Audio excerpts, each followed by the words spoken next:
नमस्कार. काही बाईच्या ओळखीतले अनोळखी या कार्यक्रमातल्या आमच्या येत्या काही महिन्यातल्या या भागांची ही एक छोटीशी ओळख. 1 जुलैला आपल्यासमोर येत आहेत सौ अनुराधा एकतारे. यांच्याबद्दलची ओळख आम्हाला त्यांच्या रांगोळ्यांमधनं झाली.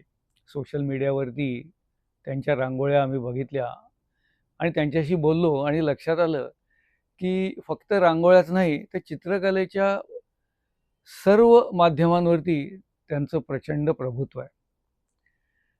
आणि त्यानिमित्तानं केलेल्या या गप्पा. ऑगस्ट महिन्यामध्ये आम्ही बोलतोय अपर्णाताई अभ्यंकर यांच्याशी.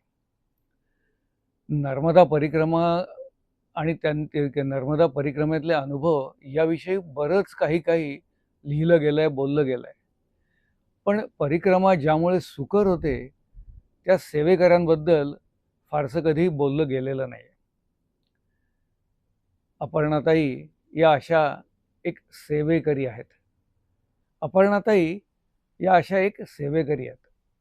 मैया किनाऱ्यावर सिमरिया घाट इथे आपल्या कुटुंबियांच्या आणि आता बऱ्याच भक्तांच्या मदतीनं हा एक आश्रम चालवत आहेत. त्या आश्रमाचं नर्मदा परिक्रमावासियांकडनं बरंच कौतुकही होत आहे.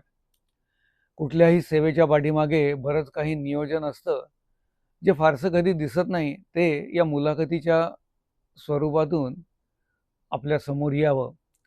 आणि सप्टेंबरमध्ये आम्ही बोलतोय डॉक्टर मोहन देस यांच्याशी. एका व्यवस्थित चाललेल्या वैद्यकीय व्यवसायामध्ये मी हे नक्की काय करतोय? लोक माझ्याकडे येत आहेत ते त्यांचं आरोग्य खराब झालं म्हणून, पण हे खराब झालंच नाही किंवा होणारच नाही असं काही मला करता येईल का, हा प्रश्न यांना पडला. आणि त्यासाठी त्यांनी ग्रामीण वस्त्यांमध्ये, शाळांमध्ये, झोपडपट्ट्यांमध्ये जाऊन बोलायला सुरुवात केली. 20-25 वर्षापूर्वी एकट्या माणसाने सुरू केलेला हा उपक्रम आज एक विषय आपण जाणून घेणार आहोत त्यांच्याशी झालेल्या या गप्पांमधून. ऑक्टोबरमध्ये आपण बोलतो आहोत संजीव कुसूरकर यांच्याशी. पेशाने बँकर, पण ज्ञानेश्वरीवर नितांत प्रेम आणि तितकाच गाढा अभ्यास.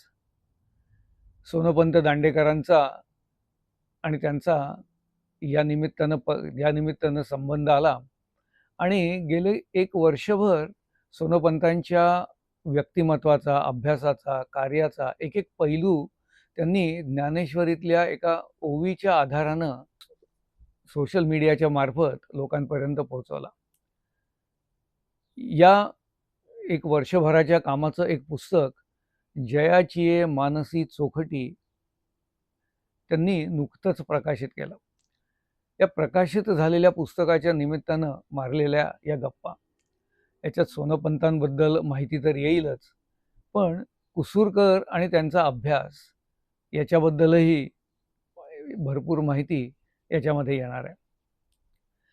तर असे हे 4 आमचे येणारे भाग तुम्हाला आवडतील अशी आशा आहे. तुमचा लोभ आहेच, तो तसाच ठेवा, वृद्धिंगत होऊ द्या. धन्यवाद.